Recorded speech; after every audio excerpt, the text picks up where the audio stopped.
Assalamualaikum warahmatullahi wabarakatuh.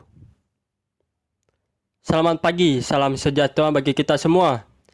Semangat pagi, pagi, pagi, pagi. Di sini saya akan memperkenalkan diri saya. Saya Eman Damasya Budi, mahasiswa S1 Pendidikan Administrasi Perkantoran, Fakultas Ekonomi, Universitas Negeri Jakarta. Di sini saya ingin menjelaskan salah satu materi mata pelajaran Administrasi Perkantoran SMK kelas 10 semester 2, yakni surat dinas. Let's check it out ya guys. Jadi yang akan saya bahas materi pembelajaran ini adalah yang pertama, pengertian dan fungsi surat dinas. Yang kedua, macam-macam surat dinas. Ya, sebelum memulai materi ini, saya akan bertanya kepada teman-teman semua, apa itu surat dinas? Ada yang bisa jawab? Jadi, pengertian surat dinas itu adalah suatu surat resmi yang dibuat oleh sebuah instansi atau lembaga dengan tujuan untuk keperluan dinas. Atau definisi surat dinas yaitu surat yang berisikan permasalahan kedinasan, dan biasanya surat ini dibuat oleh instansi atau lembaga. Jadi gimana teman-teman, sudah jelas kan? Selanjutnya saya akan menjelaskan fungsi-fungsi surat dinas. Ada 4 macam fungsi surat dinas, yaitu yang pertama, sebagai pedoman kerja. Misalnya surat instruksi kerja, surat izin, dan surat keputusan. Yang kedua, sebagai bukti adanya perubahan dan perkembangan pada suatu instansi atau lembaga.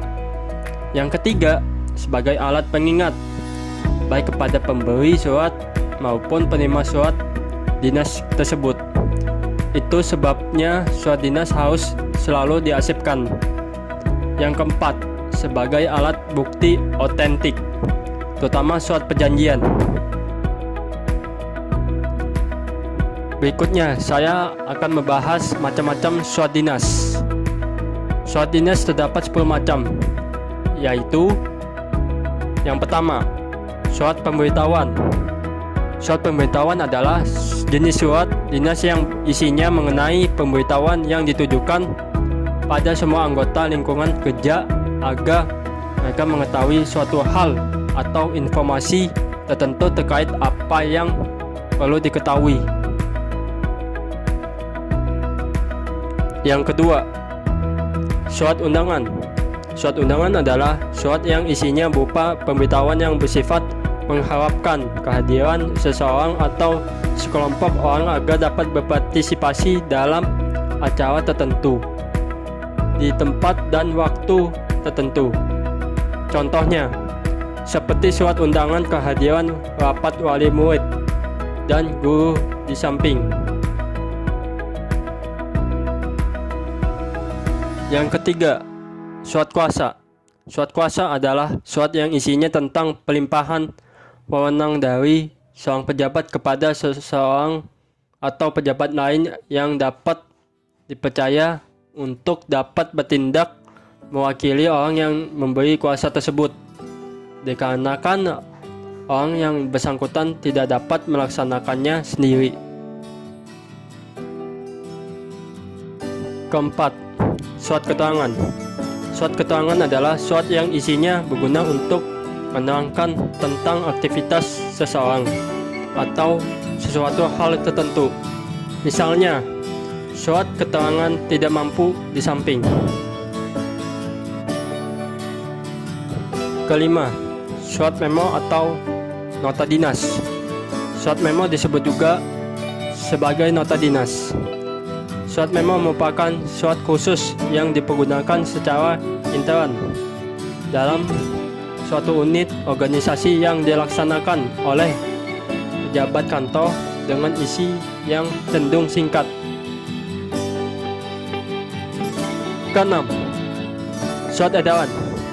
Surat edaran adalah surat yang isinya ditujukan sebagai bentuk pemberitahuan tentang sesuatu yang ditujukan pada beberapa orang atau kepada banyak pihak sekaligus.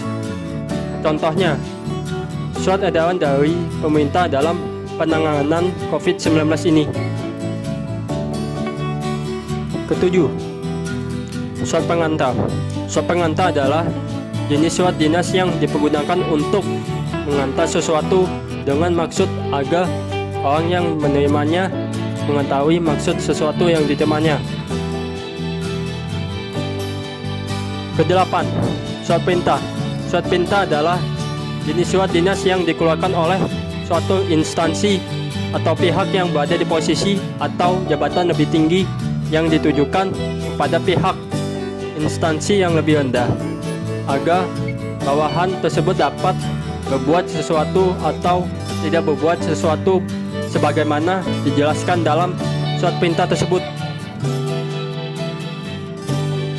Kesembilan, surat instruksi. Surat instruksi adalah berisi perintah serta petunjuk-petunjuk yang dibuat berdasarkan pada peraturan dan kebijaksanaan pimpinan. Contohnya, surat instruksi penggalangan bantuan tanah longsor di Ponorogo di samping. Ke-10, surat tugas. Surat tugas adalah surat yang datang dari pihak atau pejabat yang lebih tinggi posisinya untuk menugaskan kepada seorang atau sekelompok bawahan untuk dapat melakukan pekerjaan tertentu. Surat tugas berguna untuk memberikan perintah resmi bagi seorang pegawai untuk mengikuti tugas tertentu di luar. Sekian dulu dari saya dalam penjelasan materi ini. Mohon maaf apabila dalam penjelasan materi ini ada yang kurang jelas atau kurang mendetail, dan jangan lupa tekan tombol subscribe dan like pada penjelasan video ini. Dan saya mengucapkan terima kasih kepada teman-teman semua yang telah mendengarkan penjelasan dari saya. See you.